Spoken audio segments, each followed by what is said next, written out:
Hello guys, नमस्कार, आदाब, सत श्री अकाल। स्वागत है आप सभी का आपके अपने यूट्यूब चैनल एजुकेशनल ज्ञान मैथ्स में। आज मैं आपके लेकर आऊँगा मैथ्स के पी-वाई-क्यू क्वेश्चन जो सभी एग्जाम के पर्पज़ से काफ़ी इंपॉर्टेंट है। इससे पहले मैं आपके लिए सीटेट के लिए काफ़ी क्लासेस करा चुका हूँ, बट आज की जो क्लास है वो सीटेट के लिए तो इम्पॉर्टेंट है ही, उसके अलावा और भी जो भी कॉम्पिटिटिव एग्जाम होते हैं उनके लिए भी काफ़ी इंपॉर्टेंट है। तो चलिए आज की क्लास स्टार्ट करते हैं। देखते हैं क्वेश्चन नंबर 1 जो हमें दिया हुआ है। यदि 2x + 3 रेशियो 5x + 4 3:4 का घना अनुपात है। क्या बोला है? घना अनुपात है। तो x का वर्ग ज्ञात करें। तो चलिए इस क्वेश्चन को सॉल्व करते हैं। इसने क्या दिया है? 2x + 3 अपॉन 5x + 4, ठीक है, बराबर में 3/4। बोला क्या है? घना अनुपात। तो हम जब इनका घन करेंगे दोनों का तो हमें क्या मिल जाएगा? 27/64। क्लियर है? यहाँ से जब इनकी मल्टीप्लाई करेंगे हम तो हमें मल्टीप्लाई करके यहाँ पे क्या मिलेगा? 64 की जब इसकी मल्टीप्लाई करेंगे 64 दूनी 128 एक्स मिल जाएगा यहाँ से हमें। और 64 तियाँ 6 तियाँ 18 180 और 4 तियाँ 12 प्लस 192 बराबर में जब 27 की इससे मल्टीप्लाई होगी तो 5 दूनी 10 2 पंजे 10 100 एंड 7 पंजे 35 135 यहाँ मिलेगा। और 27 चौका हमारा 135 एक्स प्लस 27 चौका 108, ठीक है ना। अब इसको सॉल्व करेंगे, इस इक्वेशन को सॉल्व करके हमें क्या मिल जाएगा? यहाँ पे हमें यहाँ पे एक्स की वैल्यू मिल जाएगी। यहाँ पे जब 135 में से 28 जाएंगे तो यहाँ पे क्या बचेगा हमारा 7x, ठीक है, बराबर में 84। तो यहाँ से x बराबर हमें क्या मिल जाएगा? 12। क्लियर है ना? बताना क्या है हमें? x का वर्ग। तो इस x का वर्ग जब निकालेंगे तो इस 12 का हम करेंगे स्क्वायर। आंसर हमें क्या मिल जाएगा क्वेश्चन का? 144, ऑप्शन नंबर सी। क्लियर है? चलिए देखते हैं क्वेश्चन नंबर 2। क्वेश्चन नंबर 2 हमें दिया हुआ है 10% वार्षिक ब्याज दर पर 3 वर्ष के लिए 2000 रुपये के मूलधन पर चक्रवृद्धि ब्याज और साधारण ब्याज के बीच का अंतर हमें बताना है, क्या होगा। तो इस क्वेश्चन को मैं आपके लिए 2 मेथड से सॉल्व कराऊंगा, आपको जो बेस्ट लगे उससे आप एग्जाम में सॉल्व कीजिएगा। तो मेथड 1 हम यहाँ पे देखते हैं। जो फर्स्ट मेथड देखते हैं, यहाँ पे रेट दिया है कितना? 10%। तो इसे हम लिख सकते हैं 1/10। जो हम फ्रैक्शनल वैल्यू में लिखते हैं तो इसमें मैं आपको बताऊंगा ये जो नीचे हमें मिलता है वो हमारा क्या होता है? प्रिंसिपल, ठीक है।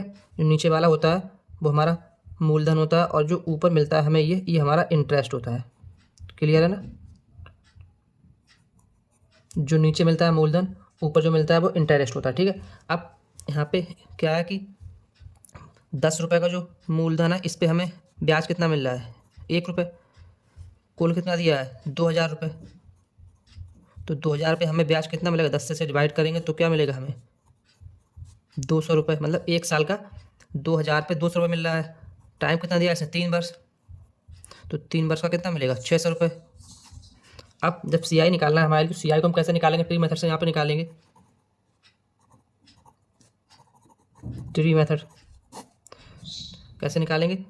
1 2 3 साल का निकालते हैं तो 1 साल के लिए ब्याज कितना है? 200 है।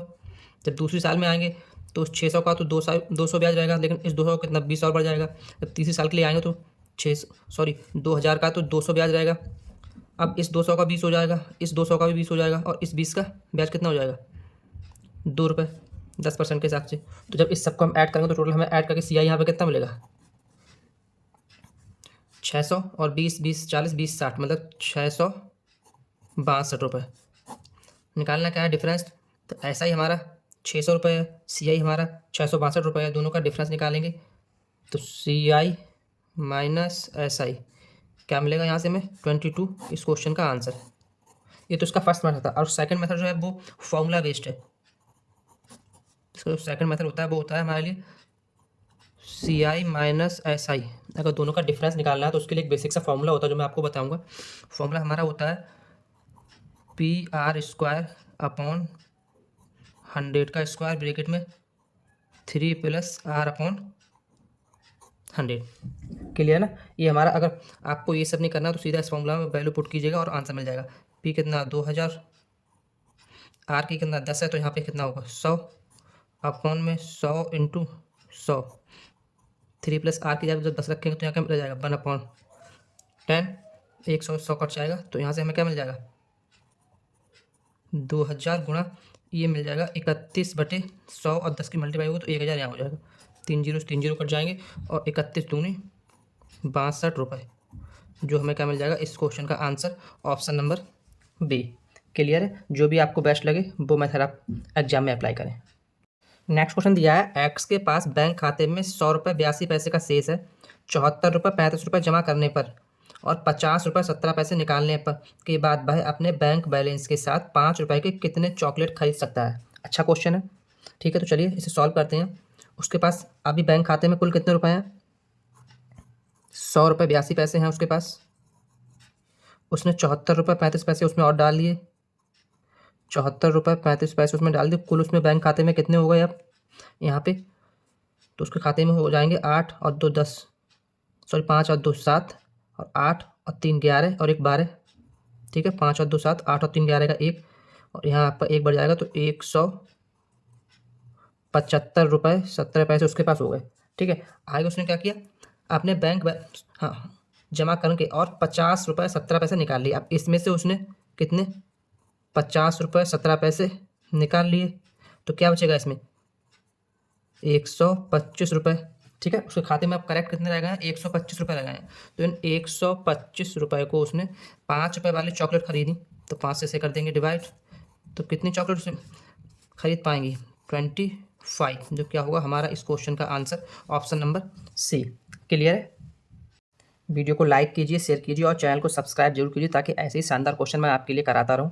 तो चलिए सॉल्व करते हैं। क्वेश्चन नंबर 5 जो हमें दिया है, वह छोटी से छोटी संख्या कौन सी है जो 12, 20 और 24 द्वारा विभाजित किए जाने पर प्रत्येक दिशा में शेष 8 ही बचाता है। तो अगर ऐसा क्वेश्चन आपको एग्जाम में मिलता है तो हमें करना क्या होता है, अगर उसने छोटी से छोटी संख्या बोला है तो आपको जो भी संख्याएं दी हैं उनका हम क्या एलसीएम निकाल लेते हैं। तो चलिए अगर यहाँ पे एलसीएम निकालते हैं हम तो 12 के अगर हम फैक्टर करते हैं तो 2 से कट जाएगा 6 बचेगा, फिर 2 से कट जाएगा, फिर 3 से कट जाएगा। जब 20 के फैक्टर करेंगे तो ये हमारा 2 से कटेगा, 10 बचेगा, फिर 2 से कट जाएगा, फिर 5 से कट जाएगा।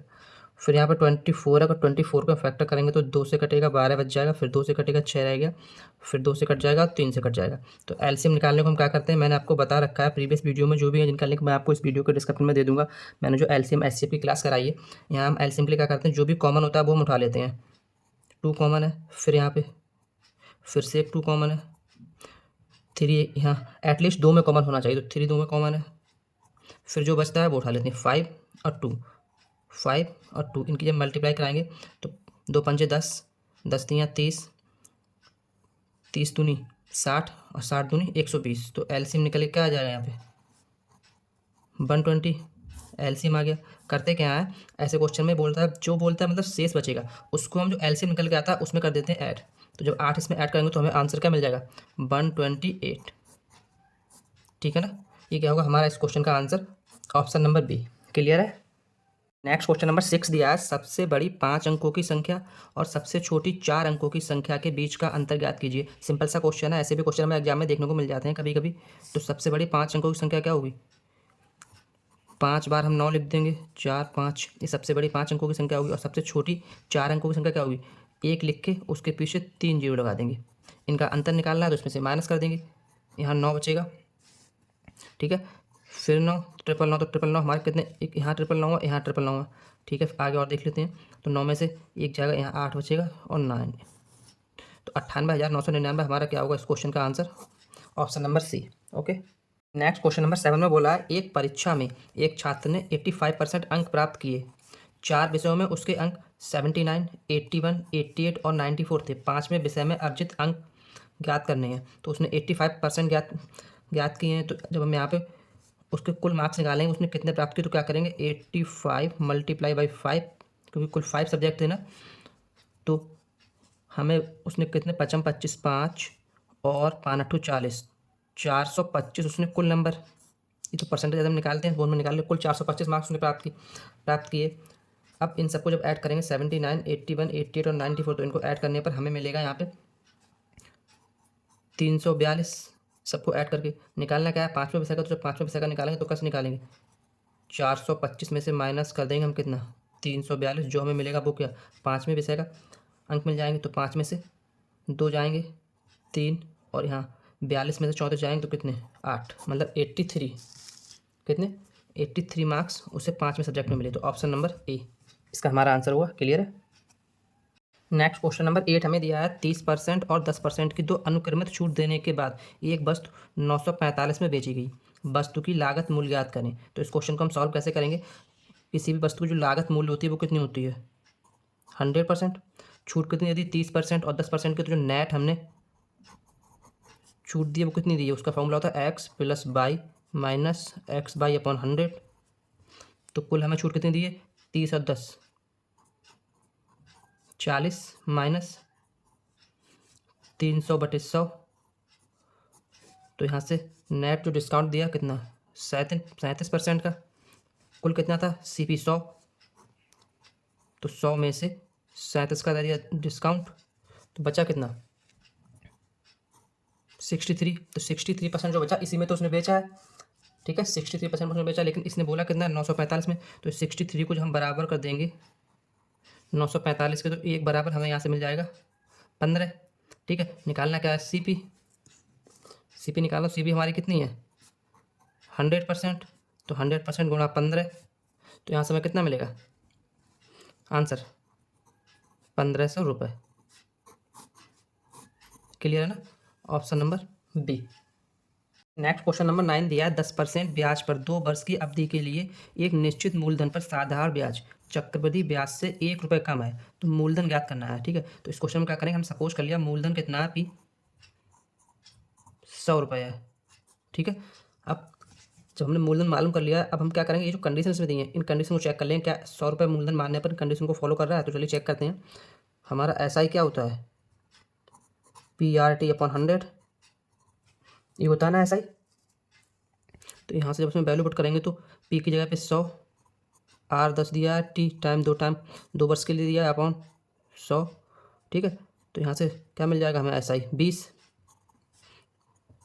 SI मिल गया 20 रुपये। ठीक है, तो हमारा CI कितना होगा यहाँ से 21 रुपये।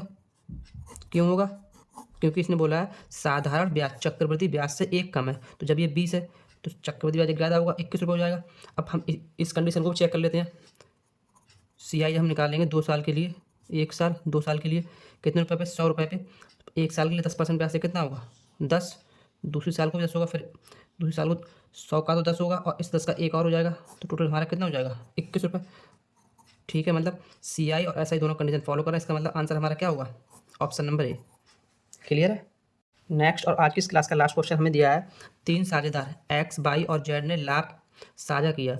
यदि कुल लाभ 3000 तथा X का हिस्सा Z की तुलना में 400 कम और Y का हिस्सा Z की तुलना में 200 कम है, तो X/Y/Z का लाभ साझा करने का अनुपात ज्ञात करना क्या है। तो इस क्वेश्चन में हम क्या करेंगे, सपोज किया हमने इस Z का जो Z है हमारा, इसका लाभ जो है A है। ठीक है, जो Z है इसका लाभ कितना A है, तो इसने बोला क्या है X का हिस्सा Z की तुलना में 400 कम, तो X का हिस्सा कितना होगा Z की तुलना में 400 कम, और इस Y का हिस्सा कितना होगा Z की तुलना में 200 कम, तो A-200।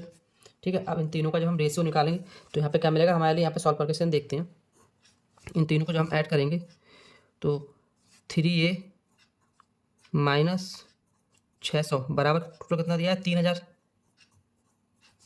तो यहाँ से A बराबर हमें क्या मिल जाएगा 1200। क्लियर है ना, A की वैल्यू में कितनी मिल जाएगी 1200।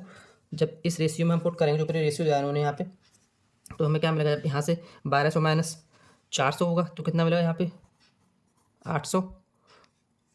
ये Y का 1200 माइनस 200 1000, रेशियो Z का तो हमारा A है तो 1200। तो इन सबको जब हम सॉल्व करेंगे तो हमें सब सॉल्व करके क्या मिल जाएगा, इसे हम जब काटेंगे 4 से काटेंगे तो 2 से काटेगा ये, क्यों 4 से नहीं कटेगा, 2 से काटेंगे तो यहाँ 2 जीरो से 2 जीरो कट गए, 2 चौक 8।